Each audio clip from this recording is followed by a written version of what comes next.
عالم اسلام کا ایک نوجوان لندن میں روزانہ صبح سویرے اٹھتا اور سرد موسم اور ٹھنڈے پانی سے وضو کرتا، نماز تہجد کو ادا کرتا۔ پابندی کے ساتھ یہ عمل وہ کرتا تھا۔ ایک بڑھیا روزانہ بلا ناغہ اسے اس عمل کو کرتے ہوئے دیکھا کرتی تھی۔ ایک دن پوچھ لیا، نوجوان تم یہ روزانہ کیا کرتے ہو؟ نوجوان نے کہا کہ میں اپنے رب کی عبادت کرتا ہوں۔ بڑھیا نے کہا یہ بات تو ٹھیک ہے، مگر موسم سرد ہے، پانی ٹھنڈا ہے، تم تاخیر سے بھی یہ عبادت کر سکتے ہو، جب صبح ہو جائے جب بھی اس عبادت کو کر سکتے ہو، زیادہ دن نکل آئے، سورج تھوڑا آ جائے تب بھی تم اس عبادت کو کر سکتے ہو۔ اس نوجوان نے کہا کہ اے بوڑھی عورت، اگر میں وقت نکلنے کے بعد میں اس عبادت کو کروں گا تو میری عبادت قبول نہیں ہوگی، اس لیے میں جلدی اٹھتا ہوں اور اپنے وقت پر ہی میں اس عبادت کو کرتا ہوں۔ تو جب اس بڑھیا نے اس نوجوان کے اس ارادے کو دیکھا، اس نے دیکھا کہ سرد موسم کتنا ہے لندن کے اندر اور یہ ٹھنڈی ہوائیں اور ٹھنڈا پانی، اس کے باوجود بھی اس نوجوان کا ارادہ کتنا مضبوط ہے، کتنا پختہ اس کا ارادہ ہے۔ تو اس بڑھیا نے ایک تاریخی جملہ اس وقت میں کہا تھا۔ اس بڑھیا نے یہ کہا تھا کہ اے نوجوان تمہارا ارادہ اتنا مضبوط ہے۔ اس نوجوان کی تعریف کرتے ہوئے اس بڑھیا نے کہا تھا کہ تم اپنے اس قوت سے، اپنے اس ارادے سے، اتنا فولادی تمہارا ارادہ ہے کہ تم لوہے کو بھی کاٹ سکتے ہو۔ اسلامی تاریخ میں اس نوجوان کو علامہ ڈاکٹر محمد اقبال کہا جاتا ہے۔ یہ سارا واقعہ علامہ ڈاکٹر محمد اقبال کا ہے، جو ٹھنڈی ہواؤں میں، سرد ہواؤں میں صبح میں اٹھ کر کے نماز تہجد کو ادا کیا کرتے تھے۔ تو دیکھیں، اگر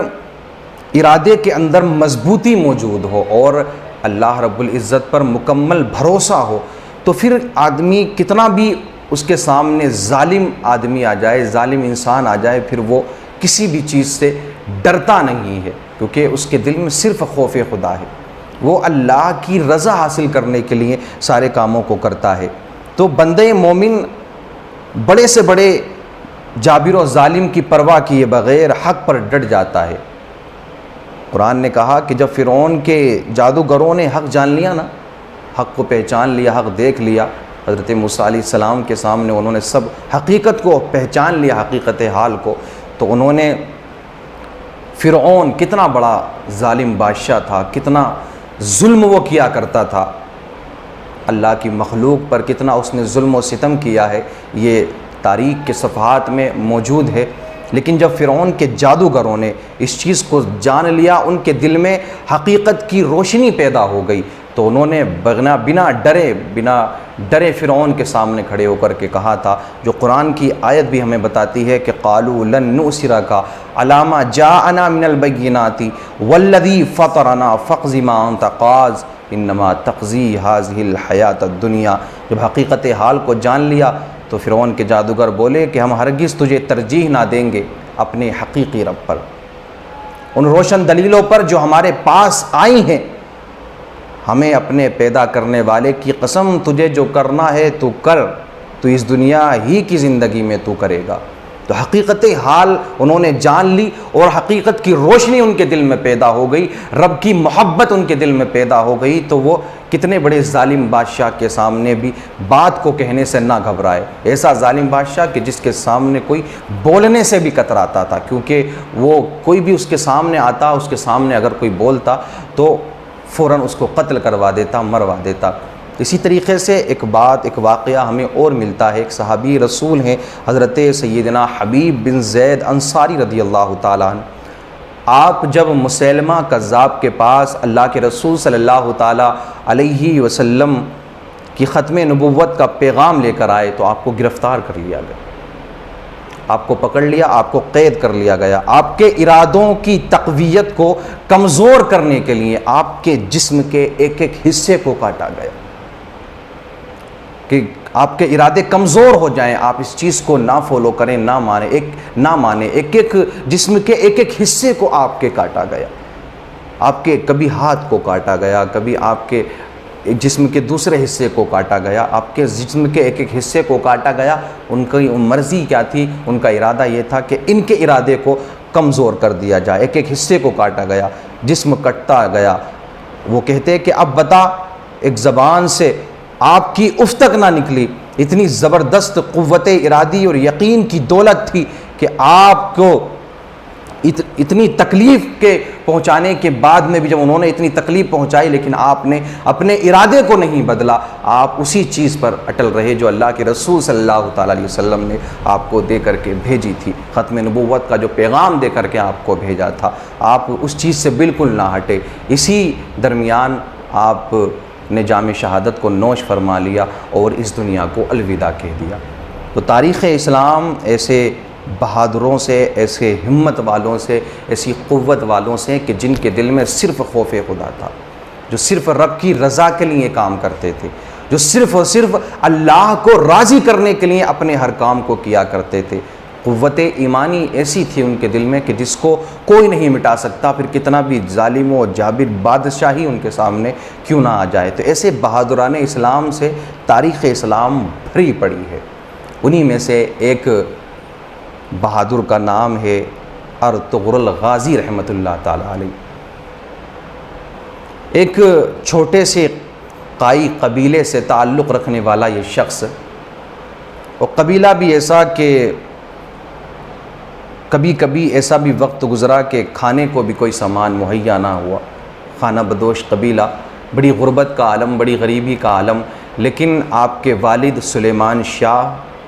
اور آپ ارطغرل غازی رحمۃ اللہ تعالیٰ علیہ، ایمان کی ایسی طاقت آپ کے اندر موجود تھی، ایسی قوت آپ کے اندر موجود تھی کہ کبھی بھی کسی چیز کو اپنے آڑے نہیں آنے دیا، ہمیشہ اسلام کی خاطر، ہمیشہ اللہ کے راستے میں وہ کام کرتے رہے۔ سلیمان شاہ کا بھی یہی پیغام رہا، اور آپ کے بیٹے غازی ارطغرل کا بھی یہی پیغام رہا۔ آپ کو اگر اپنے بھائیوں کو چھوڑنا پڑا، ایک وقت ایسا بھی آیا تاریخ کے صفحات میں جب ہم نے دیکھا تو آپ نے اپنے بھائیوں کو بھی چھوڑ دیا۔ وہ چاہتے تھے کہ صرف یہیں امن سے بیٹھے رہیں، قبیلے کے اندر ہی رہیں، کچھ نہ کریں، لیکن آپ اسلام کی خاطر آپ نے اپنے ہر کام کو کیا۔ تو غازی ارطغرل کی زندگی کو اگر ہم پڑھ کے دیکھیں گے تو آج کی جو نیو جنریشن ہے، آج کے جو مسلم نوجوان ہیں ہمارے، ان کے لیے غازی ارطغرل کی زندگی میں ایک روشنی ہے،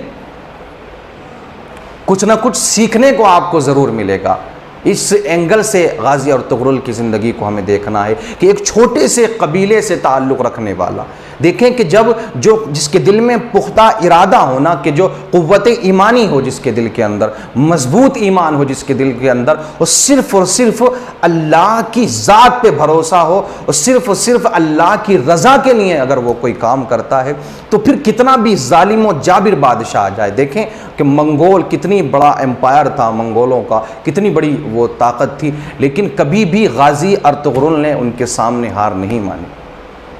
آپ کے ساتھی قربان ہوئے، آپ کے قبیلے والے قربان ہوئے، لیکن کبھی آپ پیچھے نہیں ہٹے، بلکہ اسلام کے لیے ہمیشہ آپ نے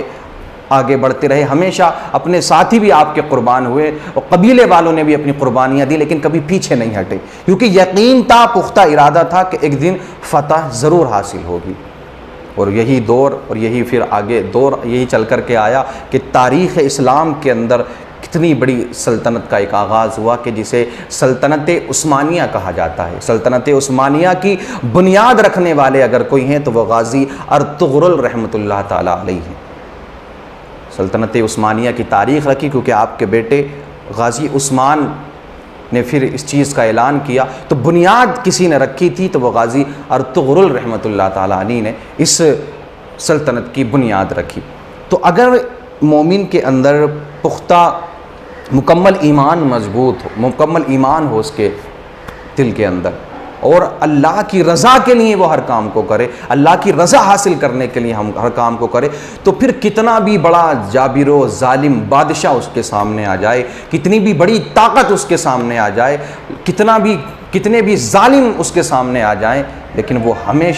ہمیشہ صرف رب کی رضا حاصل کرنے کے لیے، کیونکہ خوف خدا اس کے دل کے اندر موجود ہو، تو پھر دنیا کی کوئی طاقت اس کو نہیں ڈرا سکتی ہے۔ اور یقین جانیں کہ جس کے دل میں اللہ کا خوف ہوتا ہے نا، جس کے دل میں رب کا خوف ہوتا ہے، تو پھر دنیا کی کوئی چیز اسے نہیں ڈرا سکتی ہے، لیکن جو رب سے نہیں ڈرتا پھر دنیا کی ساری چیزیں اس سے ڈر جایا کرتی ہیں۔ تو غازی ارطغرل رحمۃ اللہ تعالیٰ علیہ نے ہمیشہ مظلوموں کا ساتھ دیا اور مظلوموں کے لیے آپ ظالموں سے لڑے۔ آپ نے ہمیشہ اپنی جان کی پرواہ کیے بغیر، اپنے قبیلے کی پرواہ کیے بغیر، اپنے بچوں کی پرواہ کیے بغیر آپ نے ہمیشہ اپنے آپ کو آگے رکھا اور اسلام کے لیے ایک ایسی تاریخ لکھ دی کہ شاید ہی اسلام کے اندر، اسلام کی تاریخ کے اندر، اسلام کی تاریخ کے صفحات میں ہمیں کوئی ایسی تاریخ نظر آتی ہو۔ اتنی اور بے شمار غازیان اسلام کی تاریخ ہمیں ملتی ہے، لیکن مقصد صرف یہی ہونا چاہیے کہ ہم ان تاریخوں کو جب پڑھیں، ان تاریخوں کو جب ہم دیکھیں تو ہمیں کچھ نہ کچھ اس سے حاصل کریں۔